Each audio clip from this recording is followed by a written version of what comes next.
The Israeli society had surrounded itself with shields, with walls, not only physical walls, but also mental walls.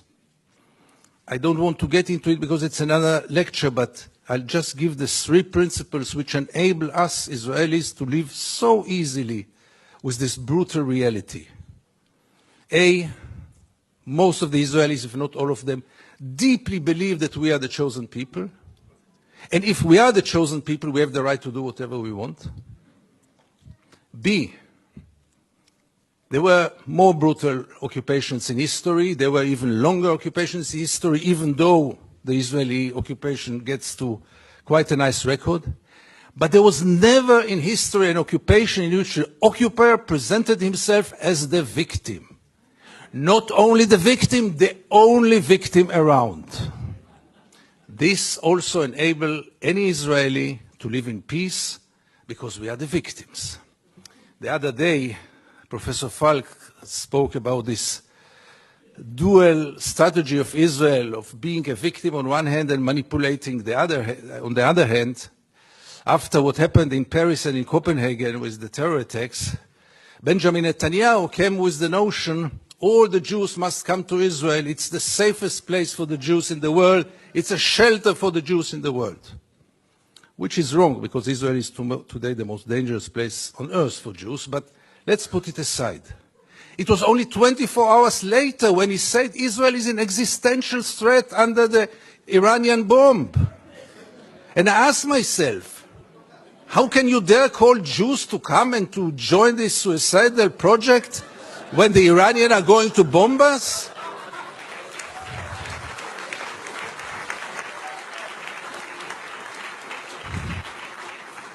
But in Israel, everything goes, and both declarations were accepted as the only truth. And here I get to the third set of values which enable us Israelis to live in peace with the occupation. And this is maybe the most crucial one and the worst one. We say victimization, we say chosen people. When I say victimization, it goes without saying we have to mention the Holocaust and the unforgettable Mrs. Golda Meir that the American jury had exported to Israel. She said once, this unforgettable woman, that after the Holocaust, the Jews have the right to do whatever they want. But the third set of values is the most dangerous one, and this is the systematic dehumanization of the Palestinians, which enable us Israelis to live in peace with everything, because if they are not human beings like us, then there is not really a question of human rights. And if you scratch under the skin of almost every Israeli, you will find it there. Almost no one will treat the Palestinians as equal human beings like us. I once wrote that we treat the Palestinians like animals, and I got so many protest letters from animal rights organizations. Rightly so. But by the end of the day, how many Israelis did ever try for a moment to put themselves in the place of the Palestinians for a moment, for one day? And I want to give you 2 examples which will demonstrate it. Many years ago, I interviewed then candidate for Prime Minister Ehud Barak. And I asked him a question which I try to ask in any occasion. Mr. Barak, what would have happened if you would have been born Palestinian? And Barak gave me then the only honest answer he could give me. He said, I would have joined a terror organization. What else would have he done? Would he become a poet? He doesn't know to write poems. Would he become a pianist? He's quite a bad pianist, and I doubt if he would have become a collaborator, because he is a fighter. And it became a scandal, because how can you dare to put Ehud Barak to think what would have happened if he would have become a Palestinian? And the second incident, briefly, Second Intifada, the city of Jenin, the most closed city in the West Bank, real total siege. I go out from Jenin, I come to the checkpoint, a Palestinian ambulance is parking there with the red lights. I stand after him. No cars can get out of Jenin in those days. No cars can get in. And I wait. The soldiers are playing backgammon in the tent. Usually I know myself. It's better that I don't get into confrontation with the soldiers because it always ends up very badly. So I stayed in the car.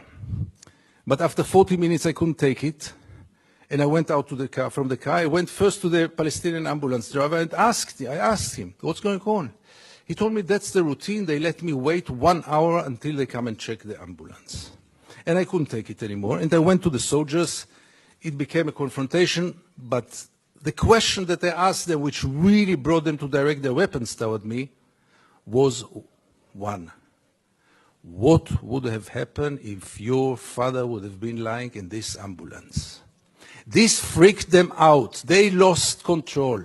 How can I dare to compare between their father and the Palestinian in the ambulance?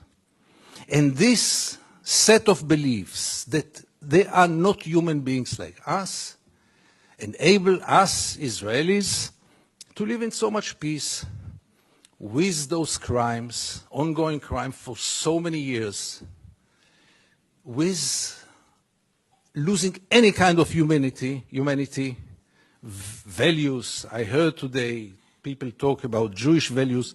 I must be frank with you, I don't know what are Jewish values. I know what are universal values. Let's not get into it, really.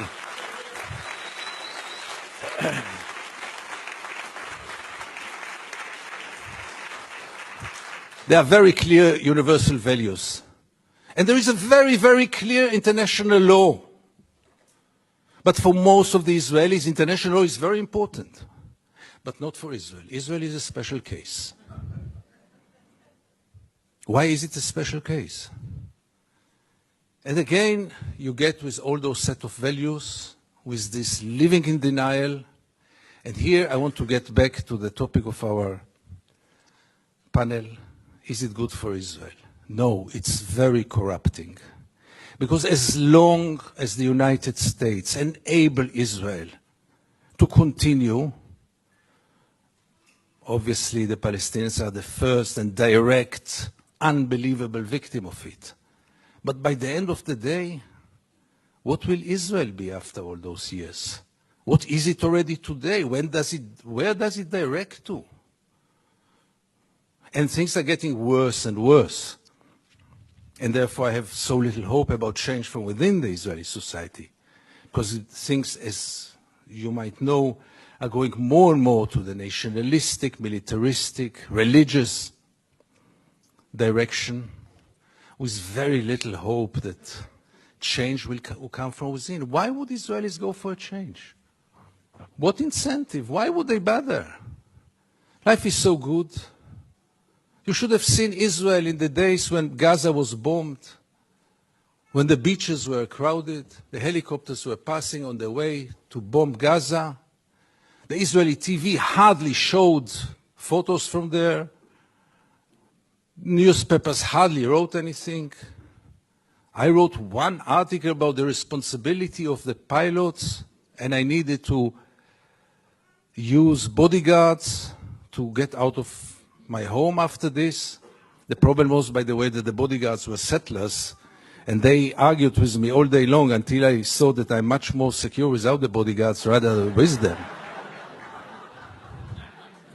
But the last war in Gaza, and this will be my final remarks, the last war in Gaza taught us also that Israel, which has 3 regimes today, maybe the only country, the only state in the world with 3 regimes, one for the Jews, one for the Arab citizens, and